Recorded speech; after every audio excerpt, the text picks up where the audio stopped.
네, 여호수아 1장 8절입니다. 우리 함께 한 목소리로 읽겠습니다. 이 율법책을 내 입에서 떠나지 말게 하며 주야로 그것을 묵상하여 그 안에 기록된 대로 다 지켜 행하라. 그리하면 내 길이 평탄하게 될 것이며 내가 형통하리라. 아멘. 지난 수요일 저녁 예배를 마치고 지원식 권사님 통해서 최미성 권사님의 소식을 들었습니다. 그날 갑자기 쓰러지셔서 의식을 잃고 그리고 응급실로 실려 가셨습니다. 아들 병현이가 집에 들어와 보니까 그 엄마가 의식을 잃고 쓰러져 있었고, 그래서 119에 신고하고 구급차를 불렀지만 오지를 않아서, 그래서 아빠가 서둘러서 오셔서, 그래서 이제 한일병원 응급실로 갔더니 빨리 큰 병원으로 가라고, 그래서 그 병원에서 구급차에서 응급조치하고, 그리고 이제 성모병원 응급실로 이렇게 이제 실려 가셨다고 그럽니다. 그곳에 가서도 응급실에 너무나도 중한 환자들이 많아서 2시간 정도를 그렇게 방치돼 있다가 이제 그때 이제 검사도 하고 조치를 취한 것으로 알고 있는데, 여러 가지 검사를 하고 열이 떨어지지 않고 고온이 이렇게 고열이 나고 막, 그래서 제가 어제 그 병실에 좀 다녀왔는데 최미성 권사님하고 만나서 얘기를 이제 쭉 들어보니까 얼마나 몸에서 땀이 났는지요. 침대가 다 젖었다고 하는 얘기를 하세요. 그 집에 쓰러져 있던 침대가 다 젖었었고, 그때 쓰러질 때 이제 스마트폰을 이제 등 뒤에 깔려 있었나 봐요. 그 스마트폰이 그 땀 때문에 다 흠뻑 젖어서 먹통이 됐다. 계속 전화해도 전화가 안 돼요. 그 정도로 땀을 많이 흘리셨다 그래요. 의식을 잃고, 그래서 이제 병원에 이렇게 응급실에서 이제 여러 가지 검사를 하고 이제 의식이 돌아오지 않으니까 검사를 하고 그랬는데 급성 폐혈증 진단을 이렇게 받았어요. 그래서 그 얘기를 듣고 제가 참 얼마나 하늘이 무너지는 것 같았습니다. 하나님 힘들게 신장 이식을 전에 받았고 이미 그 기능이 다해서 또 2번째 이식을 받아야 되는데, 이식 받을 환자들은 쭉 줄 서 있고 뭐 대기 순서적으로 보면 가능성이 없었는데, 그래도 딱 맞는 기증자가 나타나서, 더군다나 그 수술을 할 때도 혈관이 이미 더 너덜너덜해질 정도로 너무 상태가 안 좋으셨다 그래요. 그래서 이식하기도 어려운데 다행히도 그 신장을 기증하고 세상을 떠난 사람이 젊은 사람이어서, 그 신장이 젊은 사람이 것이기 때문에 그것을 한번 믿고 한번 해보자, 그래갖고 이식이 된 거예요. 그래서 이식 수술을 1년 전에 하셨어요. 그렇게 하시고 이제 자꾸 우리 몸에서 거부 반응이 있으니까 이제 면역 거부 반응이 있는 것을 이제 멈추게 하는 약을 드셔가면서, 그러면서 이렇게 지내오셨다가 잘, 그리고 건강을 많이 회복하셔서 이제 복지 쪽으로 일을 하시겠다고 지금 복지 실습을 이제 며칠 나가셨다고 그래요. 그랬는지 몸이 지쳐서 힘들어서 그랬는지 면역력이 떨어져서 그랬는지 갑자기 쓰러지시고 의식을 잃고 이제 그렇게 실려 가셨던 거죠. 폐혈증이면 피에 세균이나 바이러스로 인해서 피가 감염이 되는 겁니다. 그러면 거의 살아날 확률이 거의 없어요. 대개 돌아가실 때는 폐혈증으로 돌아가십니다. 그러면 치료가 거의 불가능하죠. 급성 폐혈증이라고 하니까 정말 하늘이 무너지는 것 같았어요. 하나님이 그렇게 힘든 과정을 통해 살리셨는데 이렇게 또 하나님 생명을 거두어 가시나, 그래서 장례식을 준비해야 되나, 이런 생각까지 했었어요. 그리고 목요일 새벽에 너무나도 우리가 안타깝고, 그래서 새벽에 오신 분들에게 그 기도 제목을 나누고 함께 기도하자고 다들 간절히 기도해 주셨어요. 그런데 참 놀랍게도 기적이 일어났어요. 목요일 날 오후에 의식이 돌아왔다. 그리고 그렇게 열이 떨어지지 않던 열이 뚝 떨어져 버렸고 정상으로 돌아왔고 모든 수치가 정상으로 돌아와 버렸어요.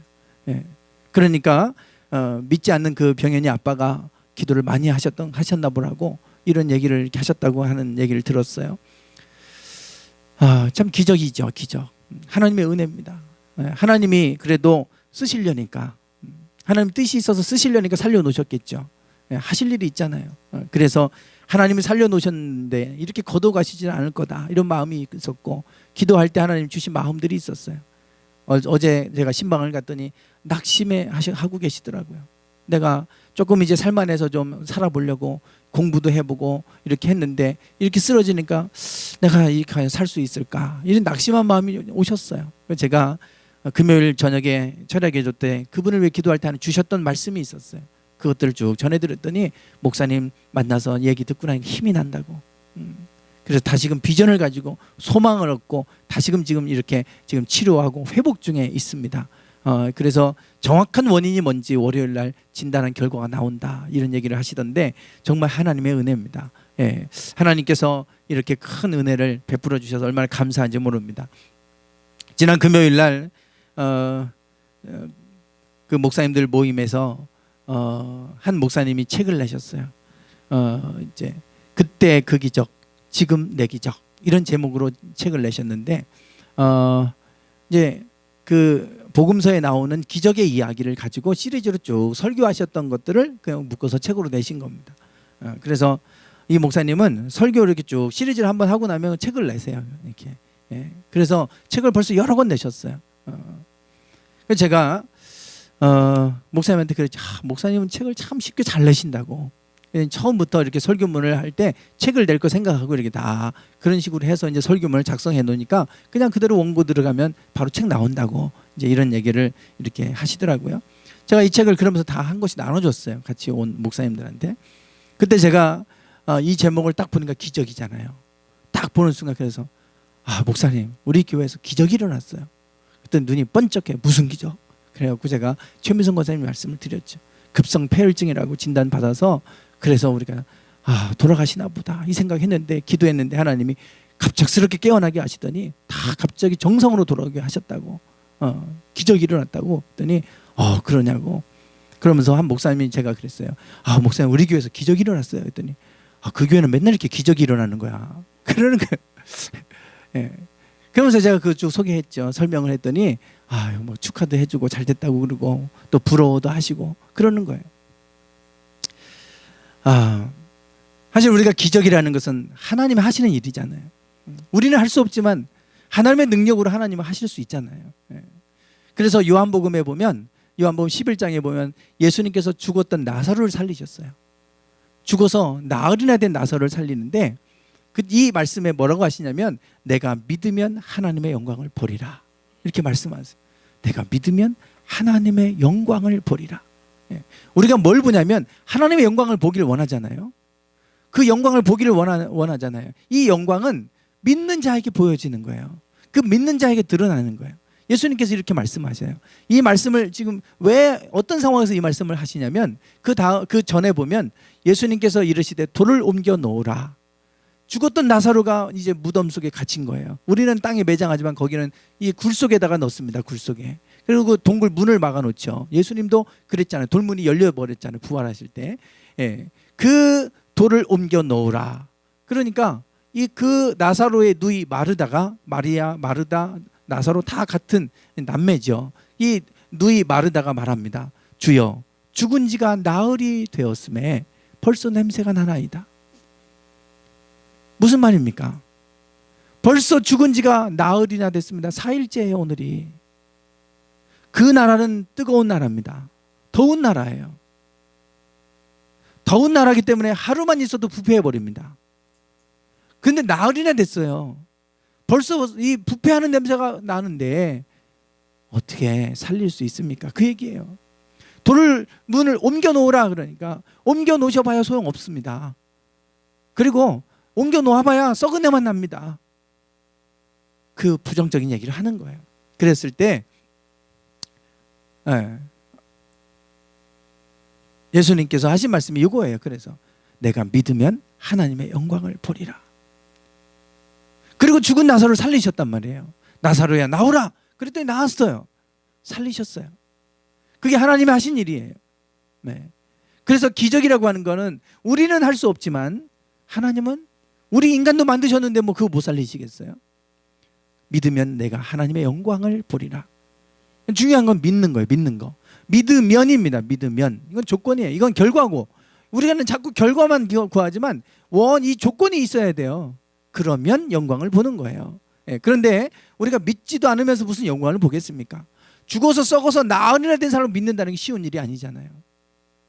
그걸 어떻게 믿어요? 그거 믿기 어렵죠.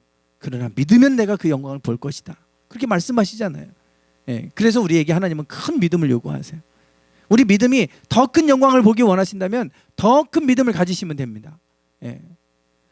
왜 그 교회는 자꾸 기적이 일어나는 거야? 여러분, 믿으면 기적은 일어납니다. 믿지 않으니까 그러는 거예요. 내 생각 수준만큼 가지고 그냥 살아가니까 기적이 안 일어나지요. 하나님의 그 능력을 믿고 그 믿음으로 우리가 하나님을 신뢰하고 나가면 하나님의 영광을 보게 될 줄 믿습니다. 예, 플라시보 효과라고 들어보셨죠? 플라시보 효과, 의학적인 용어입니다. 이건 뭐냐면 약을 먹을 때요, 약을 먹을 때 이 약을 먹으면 내가 낫을 것이다 생각하고 먹으면 진짜 그 약효가 나타난다는 거예요. 그게 플라시보 효과입니다. 이것이 실험을 통해 검증된 거예요. 죽을 병, 불치병에 걸린 사람한테 이 지금 새로운 약이, 신약이 개발됐다고 그러면서 비타민 C 주사를 놔주는 거예요. 이게 새로 개발된 신약이니까 이거 주사를 놓으면 금방 낫을 거라고. 그리고 비타민 C 주사 놔주는 거예요. 그런데 병이 호전되더라 이거예요. 진짜로. 그래서 그러한 여러 가지 그 결과들을 통해서 의학적으로 이러한 현상을 플라시보 효과다 이렇게 이름을 부른 거예요. 반대말은 노시보 효과입니다. 아무리 좋은 약을 줘도 그거 먹어봐야 되겠어? 이러면 약 효과가 안 나타난대요. 반대로 약효가 없는 것을 먹어도 이거 먹으면 낫겠지 하는 믿음을 가지고 받아들이면 효과가 진짜 나타난대요. 이게 플라시보 효과입니다. 여러분, 약도 믿어주는 만큼 약효가 나타납니다. 약도 아무리 좋은 약도 여러분 안 믿으면 효과 안 나타난다는 거예요. 그게 노시보 효과예요. 교육학에서도 이런 비슷한 효과가 있어요. 피그말리온 효과다 그럽니다. 피그말리온은 그리스 로마 신화에 나오잖아요. 한 그 조각가의 이름입니다. 조각가가 아름다운 여자를 이렇게 조각을 해놓고요, 그 자기가 조각해놓은 그 여자 조각과 사랑에 빠졌어요. 그 실제 자기 연인처럼 대해준 거예요. 사랑하고 사람처럼 대해주고 그랬더니 실제 나중에 사람으로 변해버리죠. 그리스 로마 신화에 나오는 이야기입니다. 그래서 거기서 따온 말이에요. 피그말리온 효과다. 이건 뭐냐면 이 사람을 너는 잘 될 거야 라고 믿어주면 진짜 잘 된다는 거예요. 너는 잘할 거야 라고 믿어주고 격려해주고 그러면 그만큼 성장하고 변화되더라 이겁니다. 그게 피그말리온 효과예요. 실제로 교육자들이 그런 실험들을 해보니까 공부를 못하고 그런 집단인데도 불구하고 저렇게 인정해주고 격려해주고 했더니 실제로 상위 그룹을 올라가더라 이거예요. 성적이. 그만큼 내가 믿어주고 격려해주고 존중해주고 그렇게 해주니까 그만큼 효과가 나타나더라 이겁니다. 피그말리온 효과예요. 반대 말은 스티그마 효과예요. 스티그마는 흔적인 거예요. 흔적. 우리가 노예를 옛날에 사고팔고 할 때 도장을 팔리면 도장을 꽝 찍어버리죠. 예. 그러면 그 영원히 남아요. 그럼 그 사람 거라는 거예요 이게. 그게 스티그마예요. 꽝 찍히는 거예요. 낙인입니다. 낙인 효과 그러는데 스티그마 효과예요. 너는 안 돼. 네가 뭘 하냐? 이게 낙인 찍어버리면 이 사람 자꾸 그러면 나는 안 되는 사람. 이렇게 되면 진짜 안 된다는 거예요. 사람은. 이게 교육학에서 쓰여지는 용어입니다. 사람도 믿어주는 만큼 됩니다. 약도 믿어주는 만큼 약효가 나타나고 사람도 믿어주는 만큼 그래요. 하물며 여러분, 하나님을 믿으면 어떻겠어요? 하나님도 똑같습니다. 믿는 만큼 하나님의 역사가 나타나요.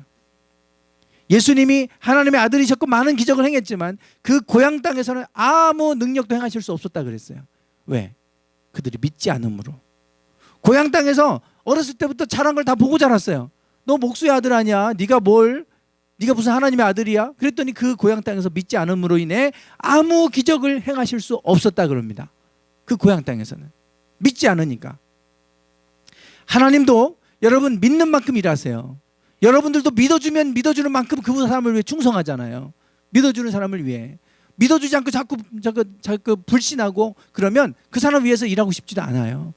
의심하고 나를 자꾸 이렇게 못마땅해 여기고 그러면 누가 그 사람을 위해 충성하겠어요? 하나님에 대한 믿음은 어떻겠어요? 사람에 대해서 믿어주면 그만큼 효과가 나타나고 약도 믿는 만큼 약효가 나타나는데 하나님도 마찬가지입니다. 여러분 믿지 않으면 아무 역사가 나타나지 않아요. 하나님을 믿는다고 교회는 와 있는데 하나님을 안 믿어요. 별로 신뢰하지 않아. 여러분 믿는 만큼 역사하는 줄 믿습니다. 예, 하나님에 대한 믿음. 예, 이스라엘 백성들이 출애굽했을 때 하나님께서 모세를 통해 이스라엘 백성을 출애굽시키실 때 그때 딱 가로막고 있던 게 홍해였어요. 홍해. 이게 홍해입니다. 이게 시나이 반도라고 하는 거고 이쪽은 이집트예요. 이집트. 이 시나이 반도. 그리고 여기에 다 홍해입니다. 홍해. 예, 그래서 밑으로 쫙 가면 여기가 이제 사우디아라비아, 이게 아라비아 반도예요. 예. 그래서 홍해가 이렇게, 홍해를 여기 건넜냐 뭐 이런 얘기들이 나오는데, 예, 지금 이제 이쪽으로 대세가 이쪽이다라고 하는 걸 제가 여러 차례 말씀을 드렸잖아요. 예. 이 홍해를 딱 앞에 가로막고 있는데 뒤에서는 이집트의 군사가 쫓아옵니다. 이런 꼬불꼬불한 길에서 지금 이게 다 아주 거친 산들이 있어요. 길이 뭐 평야가 아닙니다. 광야라고 해서 이게 이런 곳이 아니고 이런 거친 곳이에요. 그러니까 이 꼬불꼬불 길 따라 쭉 나왔는데 뒤에서는 이집트의 군사가 쫓아옵니다. 그러면 도망갈 데가 없어요. 앞에는 지금 홍해가 쫙 가로막고 있어요. 뭐 어떻게 하겠습니까? 이젠 죽었다. 왜 우리를 끌어내서 여기서 죽게 하느냐 막 원망하고 불평하고 그러잖아요. 하나님은 홍해 앞을 향해서 나아가게 해라 그랬어. 그 홍해가 가로막고 있는데 어떻게 나가요? 하나님이 길을 내시는 거죠. 길을 내시는 거예요. 그래서 여기서 이렇게 길을 내셔서 건너가게 하셨잖아요. 네, 이렇게 꼬불꼬불 길 따라 나오면 아카바만에 이렇게 누에이바라고 하는 이런 넓은 곳이 툭 터져 있어요. 툭 터져 있고, 예, 이 터진 곳이 지금 다 구글어스 인공위성으로 찍힌 사진들입니다. 넓은 곳이 이렇게 있어요. 예, 이게 약 9km 정도, 여기서 중리동까지 정도 되는 거리입니다. 아주 매우 넓은 지역이죠. 예, 길 따라 나오면 이런 곳이, 여기에서 사람들이 이제 모여 있던 건데 여기가 이제 쫙 길이 된 거예요. 그래서 이렇게 좀 넓은 길이 쫙 형성이 되고 이렇게 된 건데, 예, 이렇게 이제 그 깊이를 해보면 여기가 이렇게 길이 나 있죠. 예, 이렇게 좀 이렇게 된 거예요. 여기가 실제로 보면 이렇게 얕아요. 그래서 사람이 이렇게 지나가요. 반 정도 지나간 거예요. 반 정도. 그 정도예요. 이게 원래부터 이랬던 게 아닙니다. 원래 저렇게 깊은 골짜기였어요. 이렇게 깊은 골짜기. 예, 이런 깊은 골짜기였습니다. 이런 곳을 그냥 물만 갈라놓는다고 어떻게 건너요? 하나님 밤새껏 동풍을 불어서 그곳을 다 메워 놓으시고 길을 만들어 놓으셨어요. 그리고 나서 그 길을 걸어가게 하셨고, 지금 사람들이 걸어갈 정도로 얕은 곳입니다. 여기는 이 길이 여기가 나 있는데 다른 데도 아니고 꼬불꼬불 길 따라 뚝 터져 나오면 바로 연결되는 거예요. 이렇게 하나님 그쪽에 길을 만들어 놓으신 거예요. 예, 하나님 하신 일이에요. 하나님 하신 일이에요. 그게 어떻게 가능한 일입니까? 앞을 향해 가게 하라는데 홍해가 가로막고 있는데 어떻게 가요? 하나님이 길을 내셔서 가게 하시는 거예요.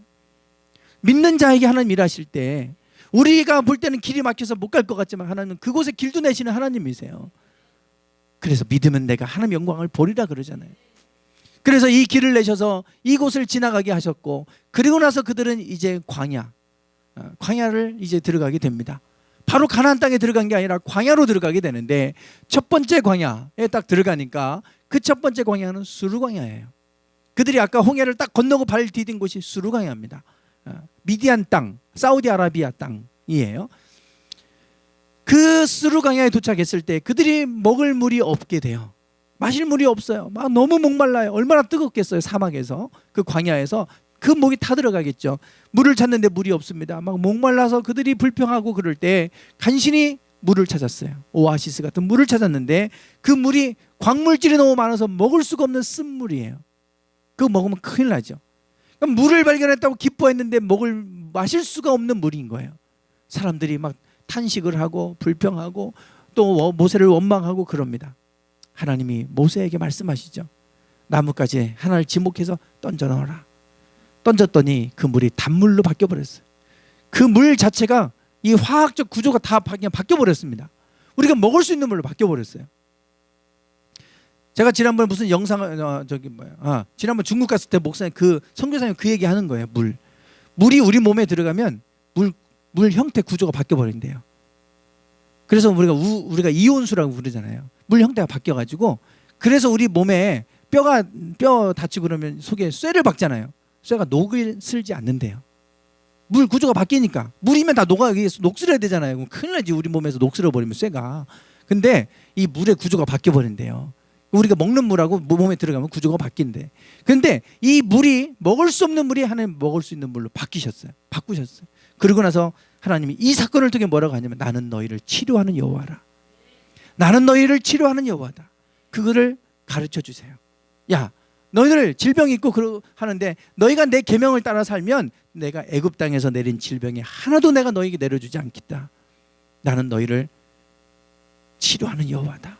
이렇게 말씀하세요. 이게 첫 번째 수르광야에서 하신 말씀이고요. 그리고 수르광야를 지나 두 번째 광야로 딱 들어갔더니 거기는 신광야입니다. 이 신광야에 들어갔더니 여기서 그들이 먹을 게 없는 거예요. 이제 먹을 게 없어요. 배가 고파요. 그들이 또 막 울부짖고 그랬을 때 모세는 하나님께 기도했죠. 그랬더니 하나님이 하늘에서 만나를 내려주셨어요. 그리고 메추라기를 보내서 마음껏 그들이 먹게 하셨어요. 고기를. 이 사건을 통해 나는 너희를 공급하는 여호와다. 공급하시는 하나님에 대해서 말씀해 주셨어요. 그런 기적을 통해서. 그리고 세 번째 광야가 르비딤 광야입니다. 여기서 반석을 쪼개서 물도 내셨고요. 이때 아말렉 족속과 전쟁을 하게 됩니다. 그냥 싸우려고 한 게 아니라 우리를 그냥 지나가게만 해달라고 했는데 그걸 길을 막아놓고 못 지나가게 하니까 어쩔 수 없이 싸울 수밖에 없었어요. 싸우는데 모세는 그 높은 산에 올라가서 하나님의 산에 올라가서 손을 들고 기도하죠. 그런데 손을 들고 기도하면 이기고 손이 내려오면 져요. 처음엔 몰랐어요. 팔이 아프니까 내리는데 지니까 또 다급하니까 올리고 또 팔이 아프니까 또 내리고. 근데 내리면 자꾸 져요. 손 들고 있으면 이기고. 손 들고 기도할 때 하나님이 승리하게 하시는구나. 그래서 아론과 훌이 양옆에서 해가 지도록 손이 내려오지 않도록 떠받들어서 그래서 승리하게 했다는 거 아니에요? 여호와 니시라 그랬어요. 여호와 니시. 여호와는 나의 깃발이라. 승리의 깃발인 거예요. 그래서 하나님은 승리케 하시는 하나님이세요. 우리에게 승리를 주시는 하나님을 가르쳐 주셨어요. 홍해를 건너고 그리고 나서 광야의 여정들을 통해서 나는 너희를 치료하는 여호와다. 나는 너희를 공급하는 여호와다. 나는 너희를 승리하게 하는 여호와다. 이걸 가르쳐 주신 거예요. 그리고 나서 네 번째 광야에 도착하게 되죠. 그곳이 어디 광야입니까? 시내 광야예요. 시내 광야. 시내산. 시내 광야에 도착을 합니다. 여러분 출애굽해서 여기 시내 광야에 도착하기까지 얼마나 걸렸냐면 2달 걸렸어요. 2달. 그 여정 자체가 뭐 길어서 2달이 아닙니다. 진치고 거기서 또 머물렀다가 하나님이 또 구름 기둥과 불 기둥이 움직이면 또 갔다가 안 움직이고 서 있으면 그냥 멈춰섰다가 이렇게 해서 2달 걸린 거예요. 그리고 나서 시내산에 왔는데 이 시내산에서 1년을 머물게 됩니다. 1년. 그리고 가나안 땅으로 올라가는 거예요. 이제 하나님 약속한 땅으로. 1년 동안 이 시내 광야에 머물게 한 이유가 있었어요. 가나안 땅에 들어갈 준비를 하게 하셨습니다. 시내 광야에서 뭐를 하셨습니까? 1년 동안. 십계명을 주셨어요. 또 하나 성막을 짓게 하셨습니다. 여기에는 깊은 메시지가 있어요. 지금까지 출애굽의 여정을 보세요. 이게 우리를 구원하시는 여정입니다. 하나님께서 우리를 구원하실 때 우리가 하나님의 지켜야 될 계명 말씀을 주신 거고요. 하나님을 예배하도록 성막을 이렇게 주셨어요. 이게 시내산이에요. 지금은 라우즈산이라고 하는 그 미디안 광야에 있는 곳. 십계명을 주셨고 성막, 이런 성막을 하나님 앞에 제사 드리고 예배할 수 있는 성막을 짓게 하셨어요. 1년 동안. 이것을 통해서 하나님이 말씀하시는 게 있어요. 네. 지금 이런 과정들을 쭉 다 보여주셨잖아요. 여러분 목적은 시내산에 있습니다. 이런 것들이 하나님이 지금 목적이 아니에요. 맨날 치료만 받으려고 하지 마세요. 하나님은 치료하시는 하나님이시지만 그게 우리 구원의 목적은 아니에요. 맨날 하나님이 공급해 주시죠. 우리에게 필요를 따라서.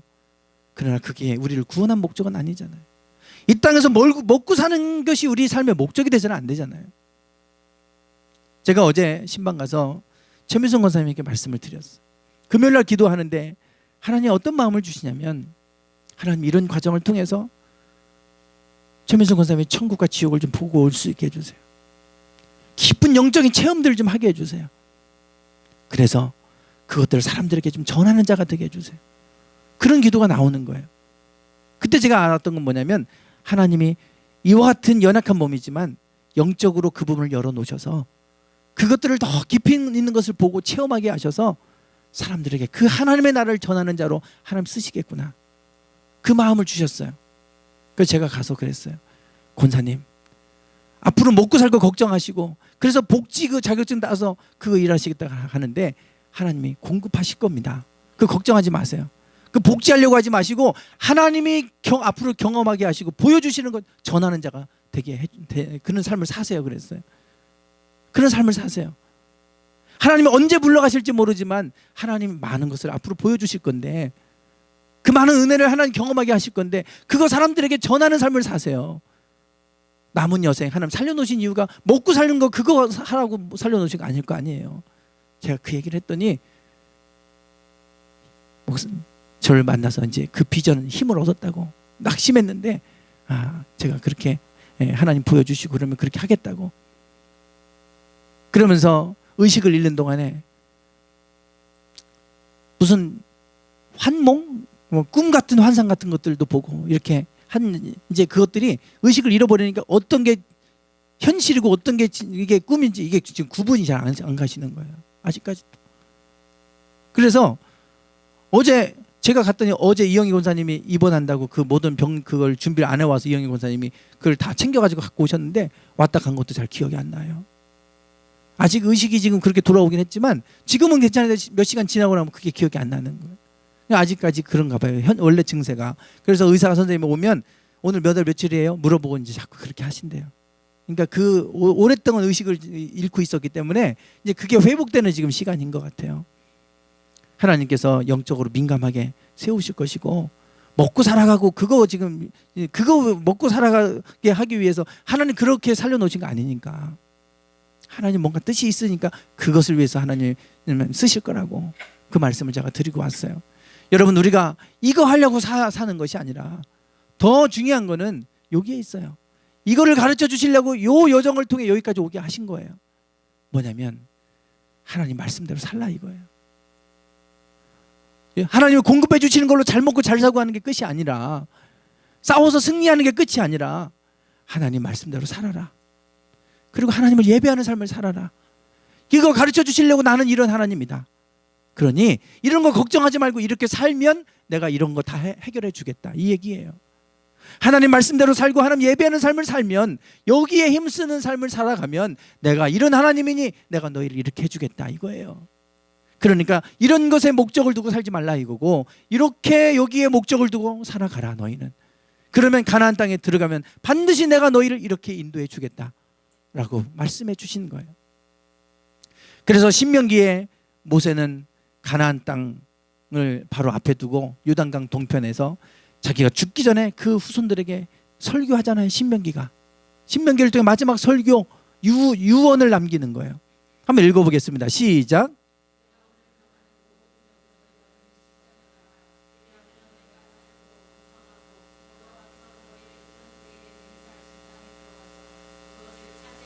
아멘. 내가 오늘 명하는 모든 명령을 너희는 다 어떻게 하라고요? 지켜서 행해라. 그리하면, 그러잖아요. 여기도 믿으면 하나님의 영광을 보리라. 그리하면 너희가 살고 번성하고 그 땅에 들어가서 그 땅을 차지하게 될 것이다. 그건 결과예요. 결과. 오직 그 사람들, 이스라엘 백성들, 우리가 해야 될 건 뭐냐면 하나님의 모든 말씀을 지켜 행하는 겁니다. 말씀 붙들고 말씀대로 너희는 살기만 하면, 그러면 너희가 그 땅에 들어가서 그 땅을 차지하고 살고 번성하고 살게 될 것이다. 하나님께서 복되게 하실 것이다, 그 말씀이에요. 그러니까 내가 공급받고 치료받고 또 승리케 되어지는 이 모든 건 하나님의 영역에 있으니 그건 하나님 하실 것이고, 우리가 할 일은 하나님 말씀 붙들고 살아가는 겁니다. 예, 그러면 나머지는 하나님이 책임져 주시고 인도해 주시겠다, 그 말씀이 있어요. 마태복음 4장을 한번 좀 펴보세요. 마태복음 4장 23절부터 25절.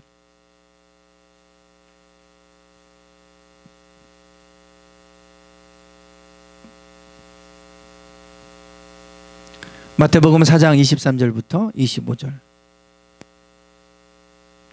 제가 읽어보겠습니다. 예수께서 온 갈릴리에 두루 다니사 저희 회당에서 가르치시며 천국 복음을 전파하시며 백성 중에 모든 병과 모든 약한 것을 고치시니 그의 소문이 온 수리아에 퍼진지라. 사람들이 모든 앓는 자 곧 각색병과 고통에 걸린 자 귀신 들린 자 간질하는 자 중풍병자들을 데려오니 저희를 고치시더라. 갈릴리와 데가볼리와 예루살렘과 유대와 요단강 건너편에서 허다한 무리가 좇으니라. 아멘. 지금 예수님께서 그 갈릴리를 중심으로 기적을 막 행하시는데 그 소문이 그 주변의 모든 사람들이 퍼져나가기 시작하는 거예요. 그러니까 수리아, 지금 시리아입니다. 지금 시리아 지금 내전이 있잖아요. 시리아. 바로 이스라엘 위에예요. 수리아. 그리고 갈릴리, 데가볼리는 지금 요르단 지역입니다. 요르단. 바로 요단강 건너편, 이스라엘 오른쪽에 있는 요르단. 예루살렘, 유대, 요단강 건너편. 요단강 건너편은 이제 요단강 맞은편 요르단 쪽 얘기하는 거죠. 그쪽에 있는 주변에 있는 모든 사람들이 소문을 듣고 다 예수님께 쫓아왔다 이거예요. 왜? 병 고쳐달라고. 그 예수님이 그 수단 많은 병자들을 고치셨다. 그 얘기합니다. 그리고 5장 어떤 얘기 나옵니까? 복 있는 사람 팔복 얘기하죠. 5장부터 7장까지 산상수훈이라고 하는 산상설교가 나와요. 예수님께서 우리에게 지키라고 명하시는 세 계명이 거기 나옵니다. 왜 이런 수많은 기적을 보여주시고 사람들이 모여드니까 그들에게 하나님의 말씀을 가르치시냐면, 여러분 맨날 예수님이 그 사람들 병든 자 고쳐주시려 오신 거 아니잖아요. 그리고 예수님은 고작해야 3년 사역하고 이제 가세요. 언제까지 맨날 예수님만 쫓아다니면서 병 고쳐달라고 그러겠어요. 더 중요한 거는 이것이 아니라 병들 때마다 예수님께 찾아와서 고쳐달라고 할 게 아니라 주님의 말씀대로 살면, 그러면 이 모든 것들은 하나님께서 하신다 이겁니다. 그러니까 더 중요한 거는 너희가 말씀대로 제발 살아라. 이렇게 살아라. 그러면 하나님이 너희를 치료하시고 질병이 하나도 내리지 아니하시고 너희들을 공급해 주시고 너희를 승리하게 하신다. 이거 하나님을 안다면 이제 하나님 말씀대로 살아라. 그래서 우리가 지켜야 될 계명, 세 계명, 산상설교를 5장에서 7장의 말씀이 우리에게 주고 있는 거예요. 중요한 것은 하나님의 말씀대로 사는 거예요. 그러면 이 모든 것들은 하나님이 이루시는 일이죠. 오늘 본문에 보세요. 오늘 본문에 이 율법책을, 이건 여호수아에게 하신 말씀입니다. 가나안 땅을 이제 들어가서 정복해야 돼요. 두려움 가운데 휩싸여 있는 이 여호수아에게 하나님이 여호수아에게 당부하는 한 가지는 이거예요. 같이 읽어볼까요? 여호수아 1장 8절 시작.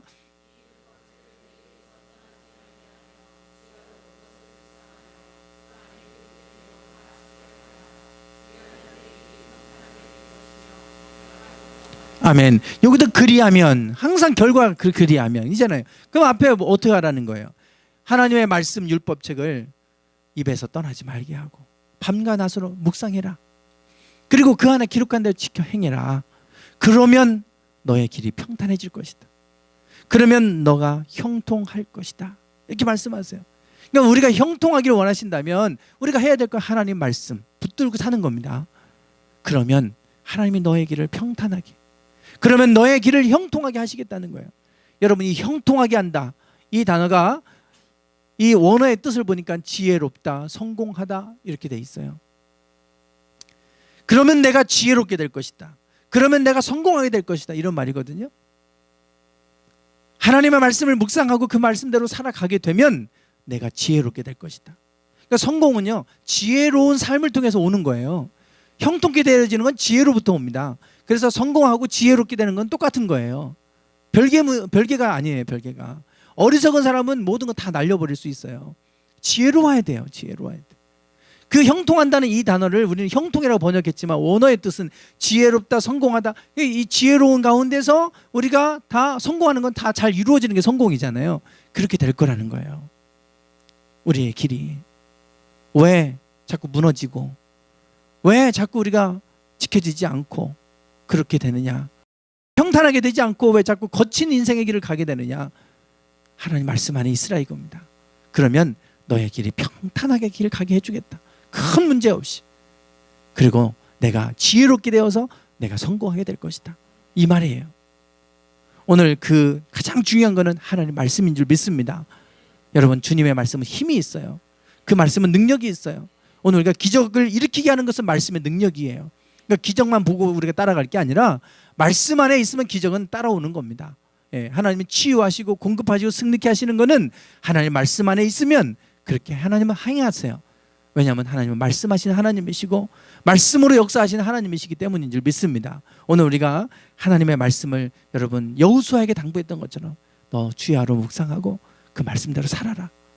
그러면 하나님이 너의 길을 평탄하고 형통하게 해주겠다.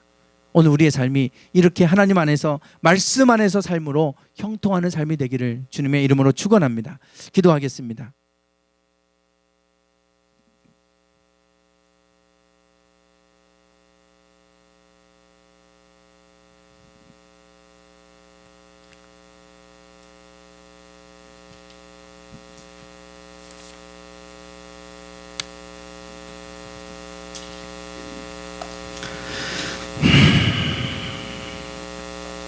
하나님, 우리의 삶의 여정 속에 하나님의 기적들을 보여주셔서 감사합니다. 하나님의 살아계신 그 능력들을 우리에게 보여주셔서 감사합니다. 그런 일들을 우리가 경험을 통해서 하나님이 어떤 분인지를 명확히 알게 해주시고 그 하나님을 우리가 어떤 분인지 알았다면 하나님 말씀대로 살아가는 저희들 되게 하옵소서. 하나님의 백성들을 하나님의 자녀라고 하면서 하나님 말씀을 우리가 품지 않으면, 하나님 말씀대로 살지 않으면 어떻게 우리가 하나님의 백성이라고 할 수 있겠습니까? 하나님 늘 하나님의 말씀을 가까이 하게 하시고 그 말씀을 듣게 하여 주시고 그 들은 말씀대로 살아가게 하여 주셔서, 그래서 하나님이 그 삶을 복되게 하시고 형통하게 하시고 평탄한 길 가게 하시는 삶이 되게 해 주시옵소서. 예수님의 이름으로 기도드리옵나이다. 아멘.